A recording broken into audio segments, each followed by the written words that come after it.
Pat, thank you so much for joining me. We were just talking before you got on the show. I know you pulled an all-nighter, which is pretty common for you. But starting off, how are you? Everything's great. It's an honor to be on the show, and yeah, pulled an all-nighter. It's a normal Sunday night into Monday. And we're going to get into that more. And I know it's part of your routine that you do for your meat, but you have the title as a master butcher, which I feel is like really freaking cool. So what is a master butcher? Usually a master butcher is a butcher who's had enough skill and enough knife time to be able to operate a bandsaw. That's like the ultimate or the most dangerous job there is in cutting meat. You know, when someone gets hurt on a bandsaw, there's no reversing that. There's no healing from that. That's an amputation. So, but to be a master butcher would mean that you've had over a decade of knife skills at the table, and that you could bone out and remove sinew from any cut of meat. And there's 600 different cuts of beef. Dang. So it takes some time. It definitely takes some you have to get some meat under your wings, so to speak. With your business, I know it's somewhat of a family business. Did it start with your dad? No, so I'm actually the fourth generation butcher in my family, and our company is in its third generation. So my great grandfather was a retail butcher in Brooklyn when he came over from Italy with his 4 sons and 2 daughters, and had a 5th son here in the US, which was my grandfather. And he was born on St. Patrick's Day, hence Patrick. So they're now, I'm Patrick III. So my dad, Patrick II, took over from his dad. So my grandfather left the retail business during a union strike at the 14th Street Meat Market in Manhattan. So all of the meat in New York City was controlled by the unions. And if there was a debate or a dispute over anything, they just closed the meat market down, and then you could not get meat anywhere in the city, in supermarkets or restaurants. So my grandfather took that arbitrage and ran to New Jersey to farms, where many would be surprised at how many farms still exist in New Jersey, but even more so then. And he was able to bring beef back into New York City and really got the demand, or filled the demand, for restaurants. And then that's been 100 years in the making till now. So we were in Manhattan for 95 years. They renamed Leroy Street Pat LaFrieda Lane. But Manhattan is just not conducive to any kind of scaled food production. It was impossible. So we, with the help of Google Maps, we did a circle around the center of Manhattan, around Midtown, and found, the edges of the Bronx, Brooklyn, and this part of New Jersey, North Bergen, in which we've now built 2 facilities just a few hundred yards away from each other. The second facility we built, and it was nearly completed in March of 2020. And then something weird happened, a pandemic or something, I hear. So it was a bit of a heart stopper. Like, that was a $20 million project. And to finish it, so the general contractor on the job was my dad, because you have to have USDA knowledge. Like, we're a USDA inspected facility. Sure. Both facilities are. So that means that a USDA inspector is with us all night during production. They have an office in either building, and the inspector will oversee all of the labeling and the food safety protocols that are required. And you just can't use any building for that. There are many different factors to take into consideration, to include the idea that the entire building is really one big refrigerator at 36 degrees. At the very best, you're at 0 degrees in the freezer. So, so I had to take that over and finish what he had started. And it was just difficult in that the town closed. So like to get the next permit, to get the next step, to Mhm. get the the subcontractor back to finish whatever aspect of it. It was a real scare Yeah. because in April of 2020, we had a pandemic within a pandemic, and that we were hacked. And it was a Saturday afternoon, April 5th. I was the last one leaving the building on a Saturday afternoon. And I just overheard one of my staff members mentioning something about not being able to print labels. And we were already under presidential mandate. So very soon after the pandemic hit, the administration put anyone in the food chain as part of the essential food force. Mhm. And it would be illegal for me to close. We wouldn't have closed anyway. It was actually a big help. It definitely helped to get the second building finished during that time period. But being hacked, the ransom was $400,000 immediately, or $800,000 the day after next. And I was able to get my data saved on one of Wow. like 9 redundant systems that failed. Wow. Everything failed. One system that was actually the dinosaur in the building that our IT company, we pay a lot of money for this not to happen. They had advised us not to use that system anymore. In addition, I didn't see a harm in leaving one more redundancy, and sure as heck, that's what our data was saved on. But Wow. that same malware is what got JBS beef. It got the president at the Mhm. time, and it got the pipeline. So, Dang. I remember you hearing about know, the pipeline. yeah, the FBI and New Jersey cybercrimes, they did their best, but there's only so much they can do when Yeah. you're in that trouble. And I'll tell you, it's so difficult to find where how it got into our system, when it got into our system. Mhm. It's a hidden time bomb. It's really insane. But the amount of data took 2 days to 3 days to upload again. So it's that important. But yeah, that was you know during Crazy. during the pandemic, there were a number of smaller pandemics within. That was one of them. But But one of your newer facilities, isn't it the largest dry age facility in the world? that building that we nearly completed by the beginning of the pandemic, we completed just 4 months or 5 months later, Mhm. and opened that November of 2020. And it is the largest trade room in the world. It has 15,000 primals. A primal is about 25 to 30 pounds each one. Wow. And it's got a good 14,500 pieces in there at any given time right now. Dang. And yeah, we needed it desperately. We're finished. We finished it, and thank gosh we made it. It's one of those Yeah. things where we were like, "Oh, what did we just do?" We lost all of our receivables in the hack, and then we just spent $20 million on a new facility. Like, oh my god! But no, it's part of our culture. Everything that we do, as far as advancing our company and growing, we reinvested in ourselves, and if nothing else, provides our customers with a better experience. It enables us to have the power to get the best meat in America on a constant basis, 52 weeks out of the year, and it provides job safety for my 200 staff members. I mean, Dang. that's really, you hear about team building and families, companies being one big family. No, we are one big family, and I think that the more adversity that you face, like the pandemic, the more your staff can see how much you support them, and vice versa. I was under presidential mandate.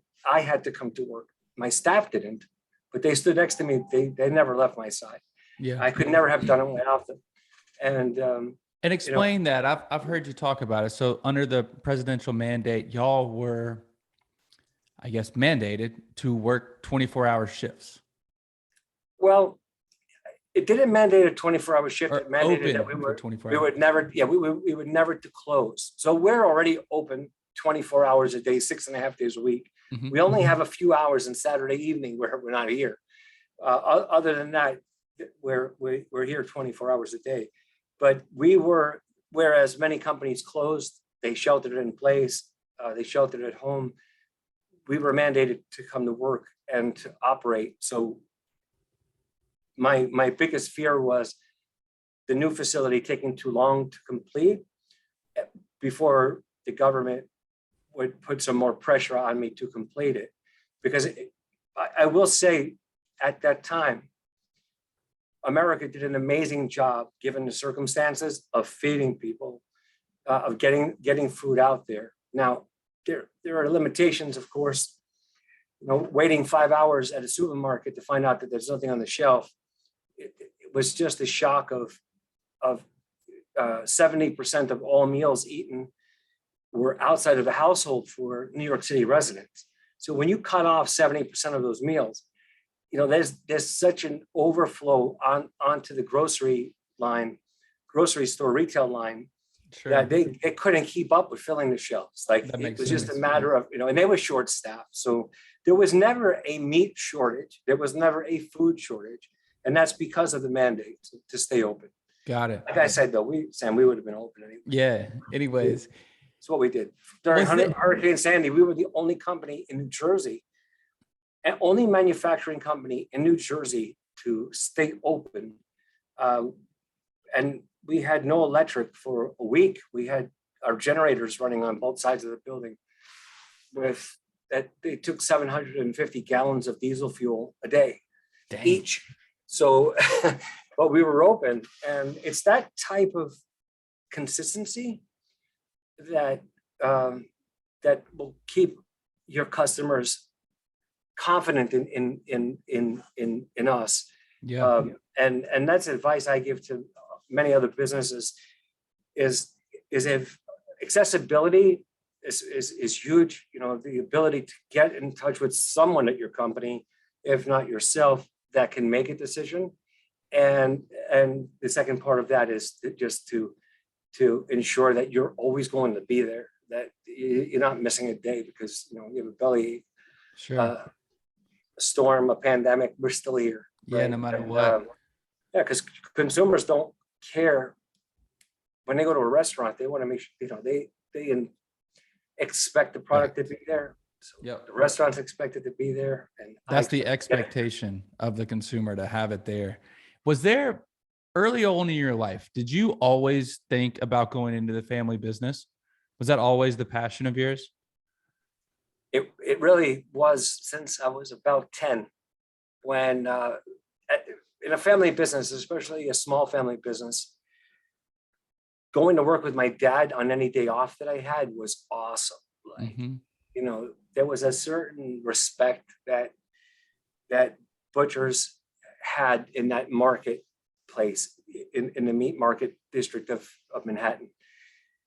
And getting to stand on a milk crate at a cutting table with my grandfather to my left and my dad to my right, and splitting insides of beef and tying them for roast beefs was just an amazing feeling. So I was hyped up the whole way to work at 3 o'clock in the morning. As a kid, like, that's freedom. Like, don't get me wrong, you get tired. I would fall asleep walking to the car to go home, but we wouldn't even go home. After that, we would go out fishing. We lived in Brooklyn, so we had a boat. My dad always had a boat to fish with. That was his exit to relax. So getting ready, getting the for the afternoon tide into the evening for 2 hours, 3 hours, let's say, and then come home and do it all over again was a great time. But those early days of cutting meat with my dad, and then my dad made some lean ground beef, and I remember him reaching under in a clear bag, like a butcher's bag. He took out some salt, sprinkled it over the top, and he handed me some raw chopped beef, and it was like, wow, a thrill and one of the best tastes I've ever had in my life. It was amazing. So I've been addicted to raw beef ever since then. And yeah, so all through college, and I was a finance major. I went to Wall Street for a year. I just hated it. I can't hated stand you on Wall Street. selling intangibles to strangers on the telephone off of, call lists that you'd purchased. They like 20 other brokers in the same building purchased the same calls. Like, it was just terrible. So, but my dad never wanted me in the business. Like, he brought me to work at 10 to show me what life didn't have to be like. The grind, yeah. It had the reverse effect, because I truly love it. I've loved it ever since then. And now we've grown so much. My dad's asking me about my son, Patrick IV. He's only 17. He's looking at colleges right now for the year after next. But he's like, oh, well, your son's going to run the business after you. And I'm like, Dad, just like you, I don't want him to do something easier. You have to be a fighter, not a lover in this, for sure. It's but I have to attribute a lot of the sleep deprivation I was able to overcome by not those days, but by military service. So yeah, I was about to say, in the you Army served Reserve. years. Yeah, I was in the reserves for 10 years, but basic training in Alabama, AIT in Fort Sam Houston, Texas. And I was fast tracked to a non-commissioned officer at an early age. I always felt like I had too much responsibility, but it really does instill in you that it's very much I assimilate the cold temperature and working in the cold. When we have new staff members that last for a week, there's a good chance they're staying. When they are working in the refrigerated areas and you see their shoulders buckle down a little bit and they get a little quiet, and you just know that they're scared. They're scared because they don't know that give it a couple of minutes, you're going to warm up, you're going to be sweating, you're going to be taking layers off shortly. So if you could get past that initial fear, then there's a certainty that you'll stay. And then with sleep, don't get me wrong, you need sleep. At a certain point, I could be awake, but I'm not going to be very effective, right? But I don't need more than 4 or 5 hours a day during the week. I'll catch up, on Saturday night maybe. But that's pretty much when you get accustomed to that and acclimated to it. Yeah, it becomes a routine. It's a routine. It becomes normal. With one thing I think the general population is getting more educated on is how bad processed meat is. And I read that you had a health scare that pushed you away from any processed meat. Is that right? It is. And when you hear about or read about meat being not healthy, where if you look and read close enough, it's really directed toward processed meat. And many will ask, okay, what's a processed meat? So in my case, as a kid, I loved bologna. Like, that was a huge thing for me. Boar's Head bologna was it. Like mayo on, an Italian hero with lettuce and tomato, like that was the meal. So eating that for most of my youth and into my adulthood was detrimental. For my aunt, she suffered the same with a different version of bologna, which is just a hot dog. A hot dog and bologna are the same. They're emulsified meats. So what does that mean? That means that they have been put through a process with a super salt, like a nitrite or a nitrate. And it doesn't affect all people the same, but if you have the genetics in which those will affect you negatively, you really need to avoid eating them. And eating them in the prevalence that I was not healthy at all. So my aunt passed away in 2003 of stomach cancer. And it's one of the cancers that is not reversible. And I was able to catch it before it became a stage, when it was just they were nodules. And I was able to deal with them in that capacity. And I remember my doctor saying to me, Pat, you need to eat more of what you sell. more of what you guys produce, not processed meats. And I didn't really understand it fully. So then I committed myself to understanding. And even items that say uncured, you'll read that there's celery extract or rosemary extract. Those are, right now, they're considered all natural and uncured. I think there'll probably be a day where that's not allowed to be considered as such anymore, because they're just the same. They're nitrites and nitrates. Yep. And the USDA allows them for good reason. They keep meat from rotting.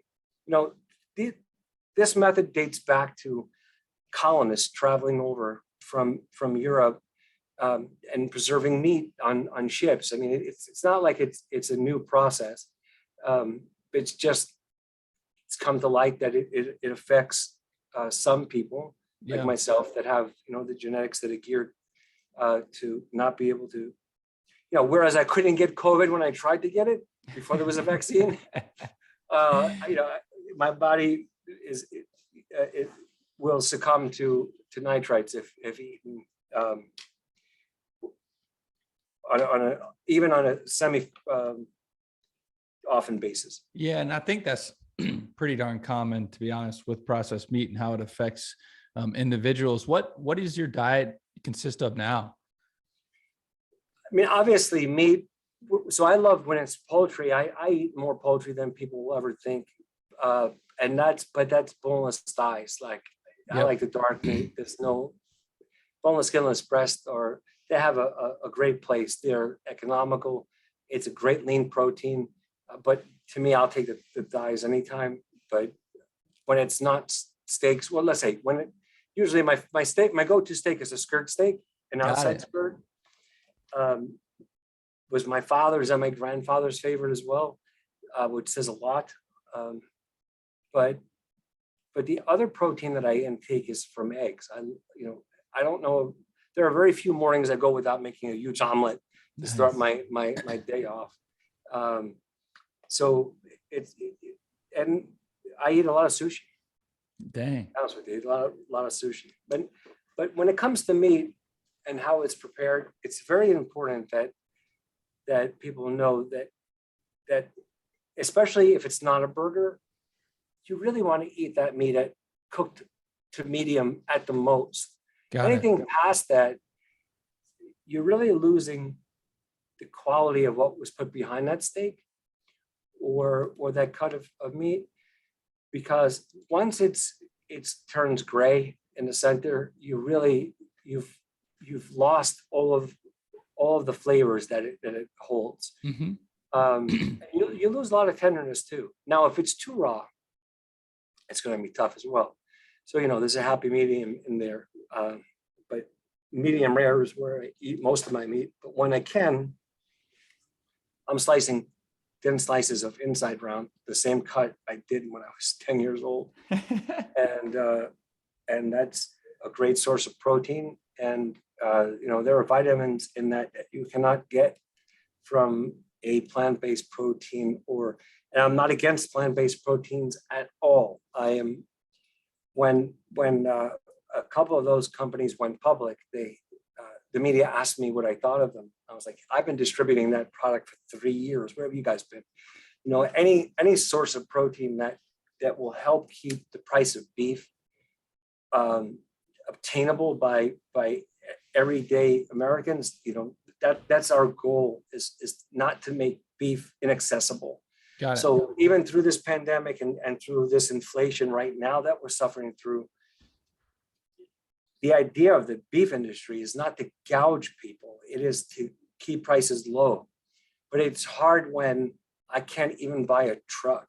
Yep. Because I'm waiting for parts that come from another country that we all, as Americans, especially with American brand trucks, right? Made in America. It's not all made in America. I could say that about my meat. I can't say that about the trucks. Like, it really is. It's mind blowing. So when we think about supporting local, what is local?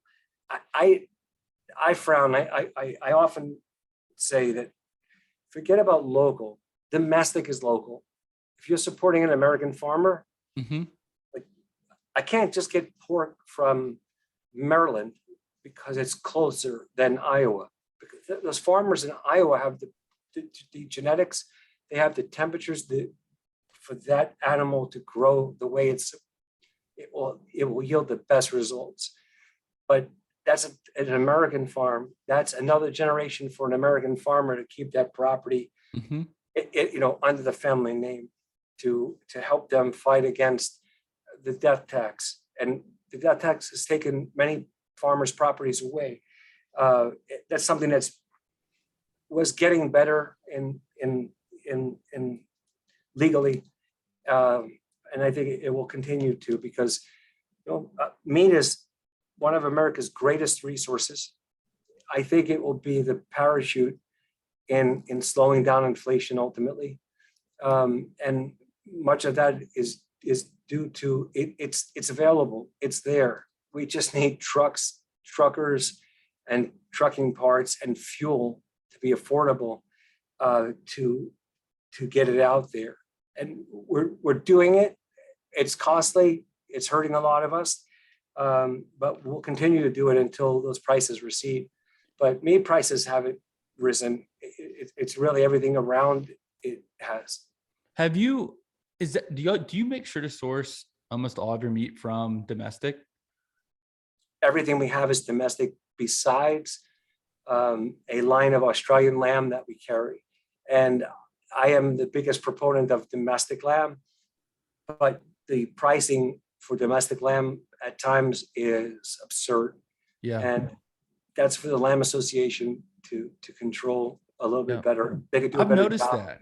I've gotten into lamb a lot recently, and the domestic lamb at our local butcher shop is absurd. I mean, it's like almost double the price of some other lamb that I can get.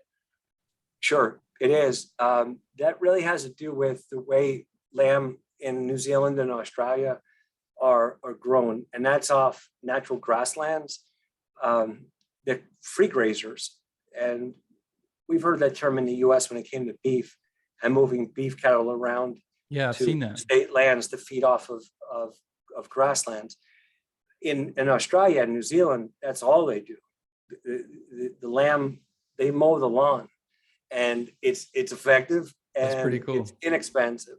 And what's genius about Australian lamb is that they've taken the genetics of American lamb to Australia and New Zealand, more so Australia, where you have a larger eye. So that would be the chop of the actual protein on the chop, on that rib bone is larger.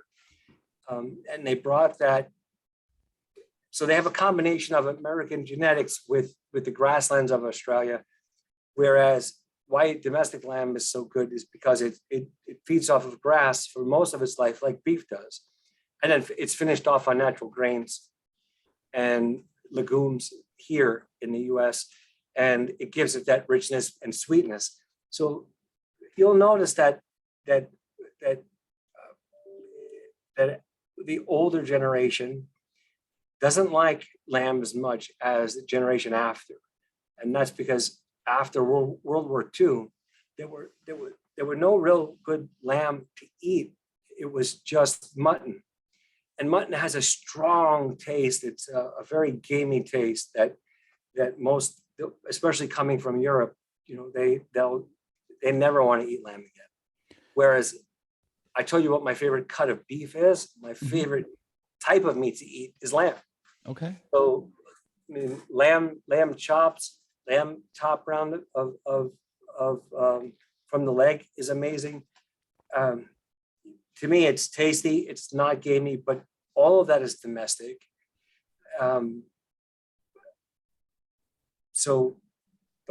But yeah, anything else that we carry, everything else is from the U.S. It's just that some restaurants wouldn't be able to put lamb on their menu if it was only domestic. Sure. Do y'all specialize in types of beef, or do y'all kind of prepare and age almost all types? Well, when you say types, I'm assuming you mean breeds, right? Yeah, breeds or cuts. Yeah, so when it comes to cuts, we know what cuts, well, there are only certain cuts that dry age really well. And the dry aging process eliminates and pulls moisture out of the muscle through wherever protein is on the exterior, which is the front and back of any of those primal cuts. So that would be short loins and the 103 ribs, which can be made into tomahawk steaks or boneless ribeyes or cowboy steaks. All that comes from the rib section. From the short loin, which is further back in the animal, that's where the fillet begins. So you have New York strip steaks. As you move through that primal cut, T-bones, and then toward the rear of the animal, where the fillet is largest, is where the porterhouse are. So we at any given time have the majority of our dry aged room in those two primals, because from those two primals come most of the center of the plate steaks. Got it. And then we have requests to dry age other cuts of beef, like short ribs or the sirloin steak, which comes from the top butt, which is the very top back of an animal. They don't age as well, so we don't age them as long, but the aging process, when it removes moisture and we control the decomposition of the meat so that there's no rotting, there's no mold, it's not tacky, it's completely dry on the exterior. What we're doing is breaking down the collagen, which holds the protein together and makes a really tender steak and leaves behind, an impactful amount of beef flavor that you couldn't in any other capacity add to a steak. Dang. So yeah, so when it comes to breeds, we find that Angus beef with a black hide, for different reasons, and in an all natural version, is our go-to steak. Like, that's our main steak that we carry. Our main breed of beef is Angus. That Angus is all under 30 months of age. It's actually 22 to 24 months of age. So when none of us really eat cows for steaks, cows are a byproduct of the dairy industry, and that meat is graded under.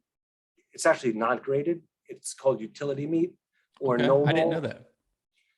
Yeah, there's definitely a market for it, and it really goes to prisons, school systems, our military. Dang. It's of the less expensive end of spectrum of beef, and then there's one step above that, which is select, choice, and then prime at the highest. Okay. Now that select, choice, and prime all have to be within 30 months of age. And that 30 months of age is important in that BSE, which is mad cow disease, has only appeared in animals that are older than 30 months of age. Got it. But well before that, at 22 months of age, that's really when it's the best time to harvest an animal, because it will reach its maximum weight. And it kind of goes along with the green idea of being green, where we heard for the last decade incorrectly, last 2 decades almost, about grass-fed beef being better for the environment, but it takes 2 to 4 times longer to grow the same size animal from just feeding it grass. Mm-hmm. So now that animal's living longer and causing more of a carbon footprint. Yep. So you'll hear now for the next 2 decades that grass-fed, they won't demonize it, but they'll come away from grass-fed, and they'll stick the beef industry in another way. They'll never come back on that. That was a great marketing.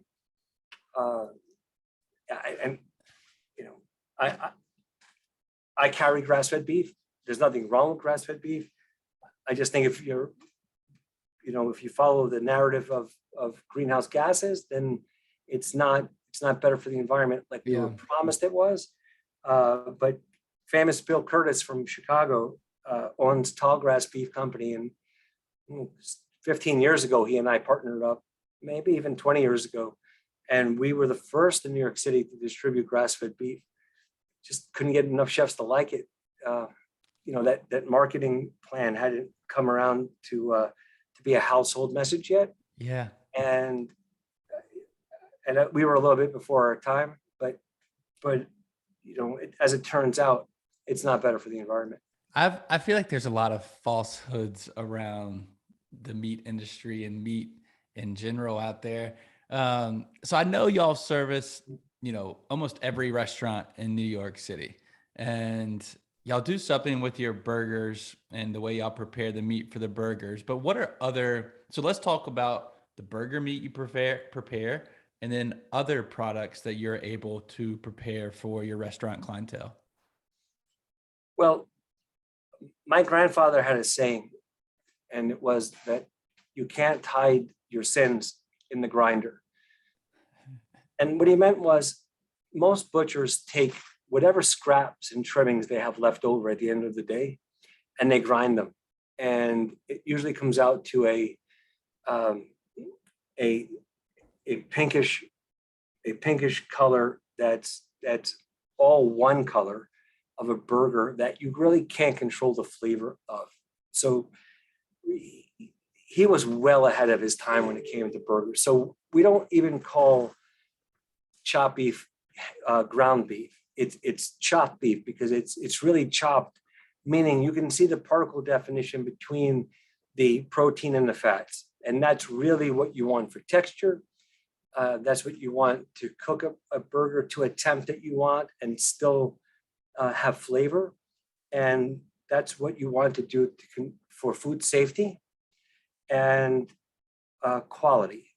Now, most trimmings that are used in the US are not even domestic trimmings. They're brought in from other countries like Uruguay or Mexico, Canada. And we may say, okay, well, what's wrong with Canada? Well, Canada was the source of BSE 15 years ago when Bush was president, and when BSE mad cow disease broke out, what America could not say where the meat was from, so the world shut its doors to the American beef industry. Dang. And in a lot of our opinions, for good reason. The idea that a butcher in the United States can just take imported meat, process it in some capacity, meaning portion it or grind it or chop it into burger meat, and then call it domestic. It wasn't true. It's not domestic. It just means it's a product of the US. Not that it's raised and grazed in the US and then processed in the US. Yeah. So what we do differently is everything that we use for our chopped beef program is domestic. In order to control the flavors, my grandfather had strict guidelines as to use only whole cuts, no trimmings. Using trimmings, you don't know what trimmings are in there. How would you possibly forecast what the flavors of that burger are going to be every day? You couldn't. It's not possible. I mean, that's an amazing point that I had never thought about. There's a blending process. So then after you get those proportions of the cuts of beef that you want to use for a particular blend, then you just can't fill it into a disc shape and have a machine knock it out to a burger. It's got to blend together without it over mixing and becoming emulsified. So when it comes out in the final grind, you really want to see particle definition.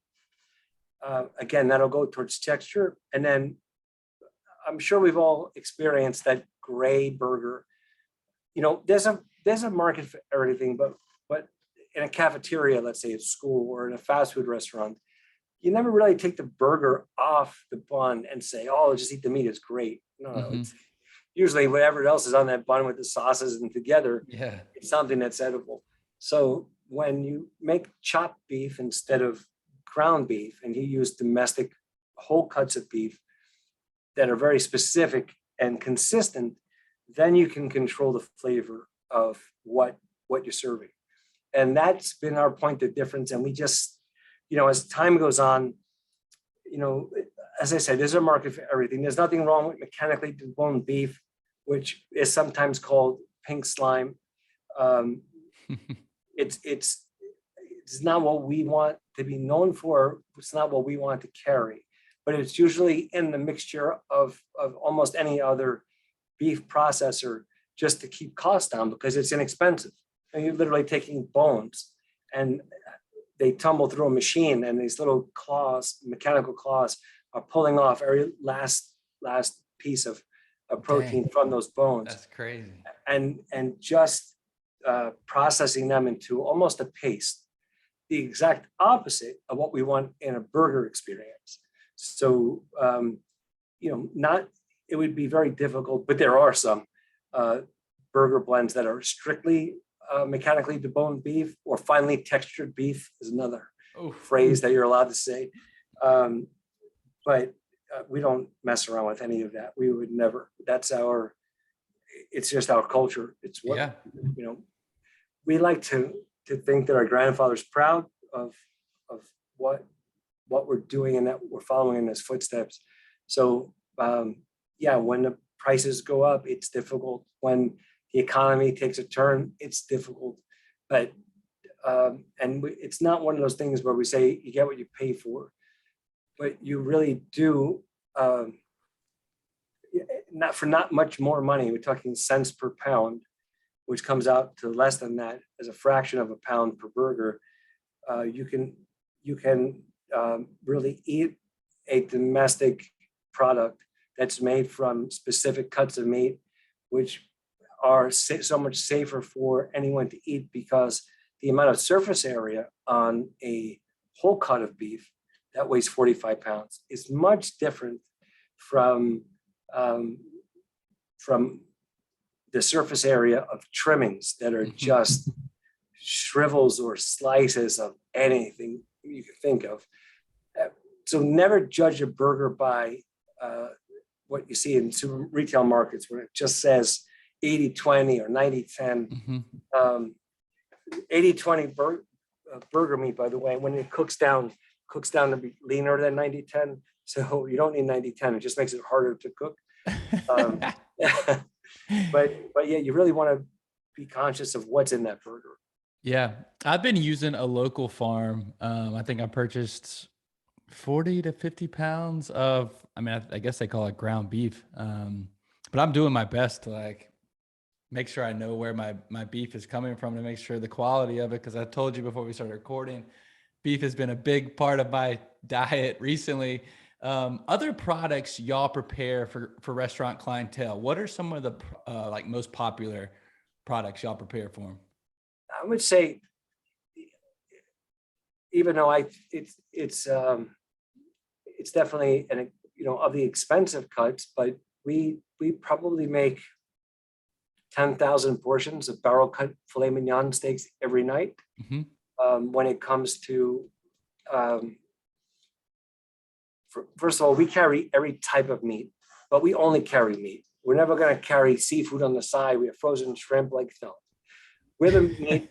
We're the go-to for meat. That's all we'll ever carry, but in every kind. So we have an equal amount of poultry, pork, veal, lamb, beef. Now, obviously, beef and poultry are more prominent over everything else. But we carry every type of meat. So we are portioning for retail, for direct-to-consumer retail, which is different from retail store retail.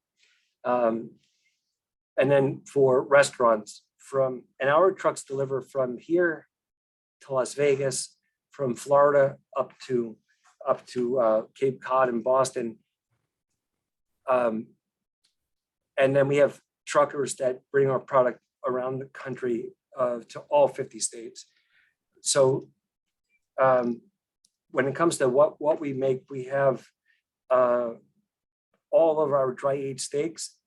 All of that meat is cut, and we cut it every night. So we have nothing in inventory. That's one of the reasons that our day starts at 6 p.m. So at 6 p.m., our butchers start cutting from that moment until around 4 or 5 a.m. the next morning. And that's mostly because restaurants don't know what they need the next day until that night service is completed.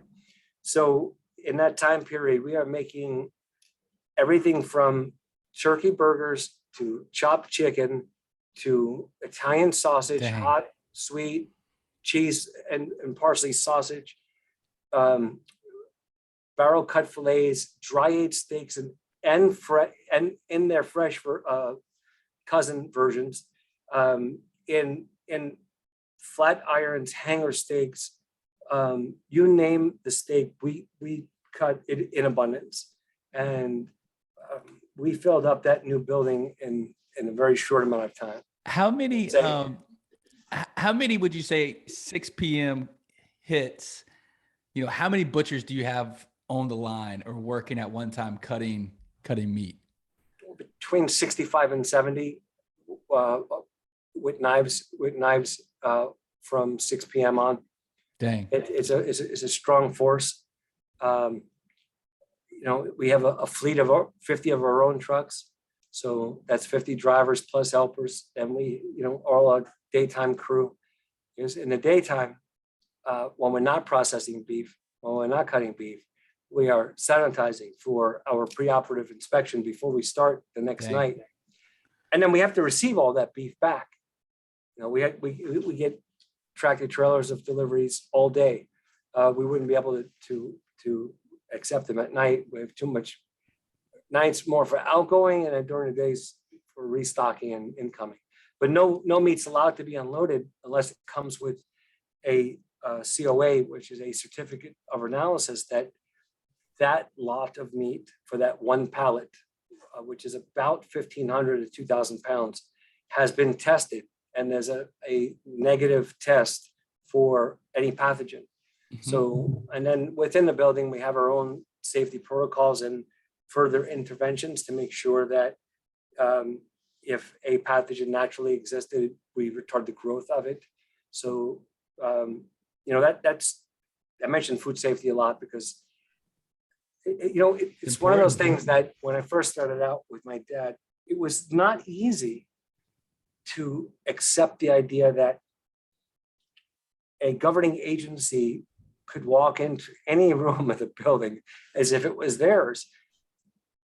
To later on in life, like realize how great the USDA is in that it keeps our industry safe. And meat inspection is meant to be helpful to processors. You know, as a kid, you know, things change and government agencies become professional.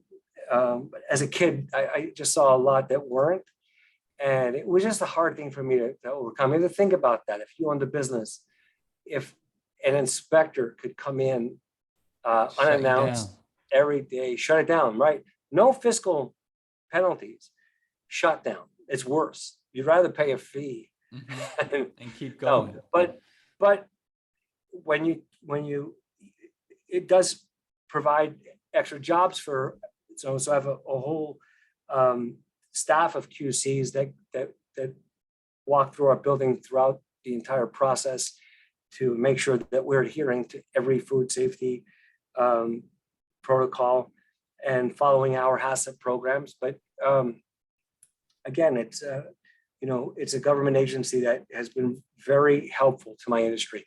To think about how many people in our country eat meat every day safely, and compare that to other countries. Do you have a percentage of that? Like, is it 90% of Americans eat meat or something like that? How many Americans eat meat in general? Oh, it's over 99%. 99. But you'll hear in the media the growing trend of vegans or vegetarians. Again, we feel that everyone should eat what they feel comfortable in eating. We don't ever tell someone that doesn't want to eat meat to eat it. Never. We're quite the opposite. We're very socially liberal in that regard, because food is our life, and we feel that we don't want to eat anything that we're not comfortable in eating. Just don't tell us, what not to eat. We're not ever going to expect anyone to listen to what we would never instruct anyone what to eat.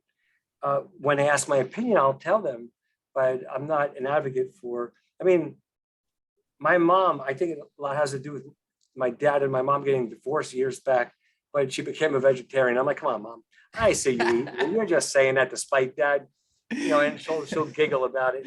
But for vegetarians out there, coming from the meat industry, I'll tell you that I support you, and I think that anyone that wants to not eat meat, that's your prerogative. I don't think it's a healthy choice. I think there's a good happy medium, but again, there's more demand for meat right now than in the history of the United States, and that's after the big tech companies pushing plant-based proteins and the big misinformation given about the health, the non-health benefits of meat. Yep. After all of that, humans want sometimes what they're told they can't eat or what they shouldn't eat. We see that in, I have more friends that want me to get them reservations into restaurants that are booked because they can't get in. They want to get in. So the more that you suggest that rich countries should stop eating meat immediately and only eat plant-based proteins, that's where it gets offensive and insulting, because number one, what's a rich country? I mean, how do we gauge that? And then why rich countries? Well, because plant-based protein is so expensive. Yeah. That far more expensive than real meat. You mentioned your favorite meat to eat is a skirt steak, right? Yes. How do you prepare it, and what type of skirt steak is it? So there are two different types of skirt steaks. There's outside and inside. And in a supermarket, I guarantee you 90% of the time, you're going to see it just be vague and say skirt steak. Yeah. Ask your butcher. Butchers love when you ask them questions like this. Okay. Ask for the outside skirt. The flavor and tenderness are night and day difference. So outside skirt, to me, cooked. So here's a great tip for barbecuing something like a skirt, which would be very similar to a hanger or a flat iron or a flank steak, in that it's thin. So how do you cook a thin cut of beef? Is before you ever think of putting it on the grill, make sure it's hot enough. You want at least a surface temperature of no less than 500 or near 500 before you put the steak on there. And I'll tell you what, and you only need to flip the steak once. So once you flip that steak and the grill is hot enough for it to sizzle a second time, shut it off. So all that time that you took preheating and the fuel that it took to preheat, you can now shut it off, because it has enough heat on there to go the rest. It's going to carry that football into the end zone from there. But what you're doing is you're enabling the steak to experience the Maillard reaction, which is reduction of sugars. That reduction of sugars is the sear that you see, and that sear is where a lot of the external flavor will come from. So when you have a seared exterior and the interior is at the very least pink, if not red, then you'll have the best of two worlds. You'll have that pungent beef flavor from within, and then you'll have a great sear and crust on the exterior. That's the perfect steak. Do you season it? My skirt steak, I season it. I even make pinwheel steaks with it, where I roll it with parsley, grated Romano cheese, lemon zest, salt and pepper. It's amazing. It's a recipe from an old Italian butcher who was a Korean War vet who worked for my dad, and he owned a retail butcher shop in the West Village, and he closed it down. He retired and went to work for my dad because butchers have to cut something. They can't.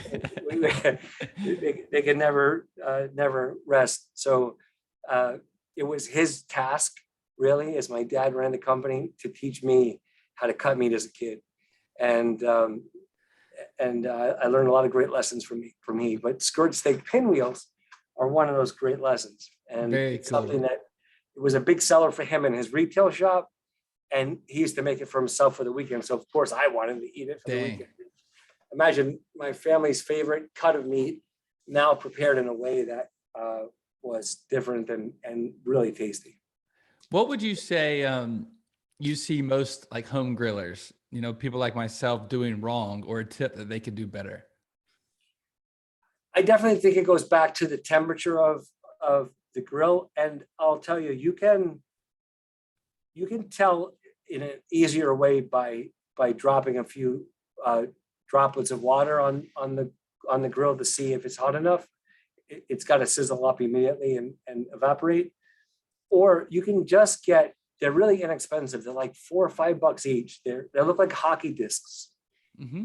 And they're surface area thermometers. So you can put that right on the grill. And even if for some flat tops, if you're concerned about a cold spot, you can move that hockey puck around on top. Dang. It's flat, and it will tell you the temperature. Like burgers are great at less temperature. So you could get at 425 degrees. You if you have the right thickness and the right temperature. So a great tip and a mistake that I see made is the idea of chefs suggesting to let's call ourselves civilians bringing their meat up to room temperature before they cook it. That works out in a restaurant setting where it's a controlled environment, but you could have some health risks also. There are some pathogens that cannot be cooked off with heat, like staph. Staph cannot be cooked off with heat like E. coli could. But the benefits of going from the refrigerator to the grill, if the grill is hot enough, is that the meat is it's below 40 degrees. Let's just call it 38 out of your home refrigerator. At 38 degrees, the interior is still cool enough so it doesn't overcook while the exterior sears. So when a chef's working with 1500 degrees in their kitchen, they can put something room temperature on the grill and it's going to be fine. But when civilians aren't working with those temperatures, it's better to go from the fridge right to the grill. And don't close the top of the grill on especially on thin cuts, because you want the moisture to dissipate, evaporate, and move on. Whereas if you close it, you're broiling you're braising a steak. Got it. Keeping it inside. You're steaming it. Mm-hmm. And that's when you'll get gray on the top, and then the bottom may be seared, and you flip it, but by that time it's overcooked. So those are some great tips to follow. Those are things I need to do, because I would put it on room temperature and I usually close the grill. So I'm going to start doing that right away. How can someone like myself get your meat? So we have a website that LaFrieda.com. So on that website, when you order, none of that meat is cut yet. We cut it that night, and then we overnight it to you the day after. So you're getting meat that is individually wrapped, that vacuumed, and if you wish to put it in your freezer, you can, but it's never been frozen before. So you're not going to get a package from us with dry ice with meat in there that's been on a shelf somewhere for a year. And when you hit those frozen pieces together, they sound like plates smacking together. No. This is fresh product with ice gel packs in an insulated cooler. And again, it comes next day. So we don't offer it any other way because we think that's the best way to eat meat. But you also have the option of freezing that up to 1 year. And to defrost, I would simply put it in your fridge. maybe 6 hours before you're going to cook it, and it will slack out to getting defrosted and faster than you think. So again, I found steaks in my fridge at home when I ran out of meat that were in there for 2 years, and they were awesome. Yeah, they were good. So if they're vacuum packaged fresh and you freeze them, as opposed to blast freezing, where it's a huge shock to the structure of beef, a slow freeze is a better freeze, and a slower defrost is a better defrost, because it's less shock to the cells that hold the juices in, and you'll have a great experience. But at LaFrieda.com, you'll be able to order any of the meats that we carry, direct to your house. And that's the same meat that restaurants use. That's the same meat that the best restaurants in the country use. Amazing. And I have it pulled up here. And like you said, you direct to home, any type of meat you want. You're also an author, which you have 2 great books, is the way I found you. What the book I found was Glorious Beef. What is the overall of that book, or why did you write it? I wrote Glorious Beef and started that before the pandemic, actually, because I needed to get, I needed to clear up the misinformation that was given about beef and bring beef back to its glory, and hence the name Glorious Beef, because beef was something that was celebrated. If you got a new job position, or you did really great at work or at school that week, like, you celebrated around a beefsteak dinner. Yeah. When you were in clubs, through the history of the United States, beef was something that was celebrated with. And the messaging is, I understand why the messaging is out there, but it's false. And eating anything in moderation is obviously the best way that you can live, and the best way you can moderate yourself. I think too much of anything is not good for you. I'm never suggesting to only eat meat, but to suggest that beef has negative impacts on your health is false. Processed meats, as we spoke about earlier, if you really read what they're referring to in those articles, there have been a bunch of retractions in the last few years. Where these negative medical connotations have come out about beef that have been later disproved, that needed to be cleared up, because just not everything is a big conspiracy. But when you have most of those major media outlets that write or let writers write about beef in a negative way, you often see alternative meat investments. It's sad to say, but you do. And so Glorious Beef is really about just disproving. It's not speaking about anything else but beef, and pointing out its positive effects on our health. Yep. The amount of vitamins that we actually are able to absorb from meat that we can't in taking a pill for a vitamin. Cannot do it. The body just accepts it differently.